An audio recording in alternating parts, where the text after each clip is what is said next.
Còn cất trán về cá cất trán cứ thưa từ rôn cắmខ្លួនឯង Rương cốp dángត្រូវបើកចិត្តបន្តិច មើលឲ្យងាយបន្តិច ល្ងីល្ងើបន្តិច từព្រោះនៅបានធូរស្រាលបន្តិច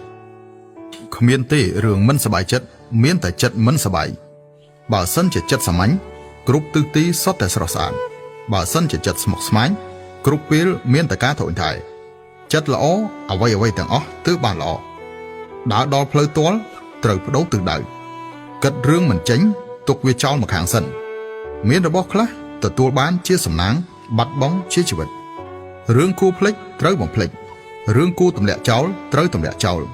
ដោះស្រាយមិនរួចគឺបណ្ដោយតាមខ្យល់ទៅ មនុស្សគ្រប់រូបសុទ្ធតែមានទឹកភ្នែកសម្ងាត់រៀងៗខ្លួន អ្នកក្របារម្ភរឿងអត់ទ្រព្យ អ្នកមានបារម្ភរឿងបាត់ទ្រព្យ ធ្វើចិត្តឲ្យរីករាយកុំធ្វើបាបខ្លួនឯង អ្នកត្រូវដឹងថាអ្វីដែលមនុស្សត្រូវការពិត គឺសេចក្តីសុខផ្លូវកាយនិងផ្លូវចិត្ត រឿងដែលកើតឡើងលើខ្លួនរបស់អ្នកសុទ្ធតែយើងអាចទ្រាំទ្របាន ដូច្នេះកុំបាក់ទឹកចិត្តនិងអស់សង្ឃឹមខ្លាំងពេក អ្វីដែលយកមិនបាននោះគឺជារបស់គេ អ្វីដែលទម្លាក់ចោលមិនបាន តាមពិតវាមិនមែនជារបស់អ្នកទេ ជីវិតមនុស្សមានកូនសោ 3 1. ទទួលយក 2. កែប្រែ 3. ទម្លាក់ចោល ទទួលយកមិនបានគឺត្រូវកែប្រែ កែប្រែមិនបានគឺត្រូវទម្លាក់ចោល អ្នកដែលអាចធ្វើបាបអ្នកបានសុទ្ធតែជាអ្នកមកចម្លងអ្នកទេ ចាំដល់ទុក្ខវេទនារបស់អ្នកឆ្លងកាត់រួចហើយលាភសំណាងនឹងមកដល់ម្ដង គោលបំណងនៃការរកលុយគឺដើម្បីតែការរស់នៅ ហើយគោលបំណងនៃការរស់នៅគឺមិនមែនត្រឹមតែដើម្បីរកលុយនោះទេ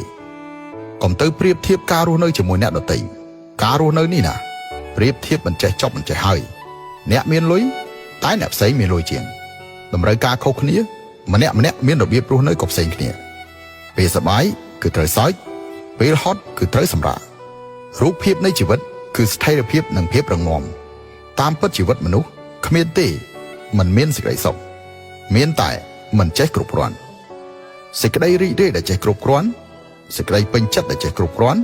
ទើបជាការមានបានពិតប្រាកដ ធ្វើល្អដាក់នរណាម្នាក់គឺដើម្បីខ្លួនឯងទទួលបានសេចក្តីសុខ មិនមែនទាមទារឲ្យគេតបស្នងនោះឡើយ អ្នកត្រូវចាំថាប្រភពនៃសេចក្តីសុខនិងទុក្ខរបស់អ្នកគឺមកពីអ្នកខ្លួនឯងជាអ្នកបង្កើតឡើង យកពេលវេលាដាក់លើក្រែគឺសម្រេចបាននៅទម្ងន់ យកពេលវេលាដាក់លើសៀវភៅគឺសម្រេចបាននៅបញ្ញា យកពេលវេលាដាក់លើភាពឧស្សាហ៍គឺសម្រេចបាននៅទ្រព្យសម្បត្តិ យកពេលវេលាដាក់លើលំហាត់ប្រាណគឺសម្រេចបាននៅសុខភាព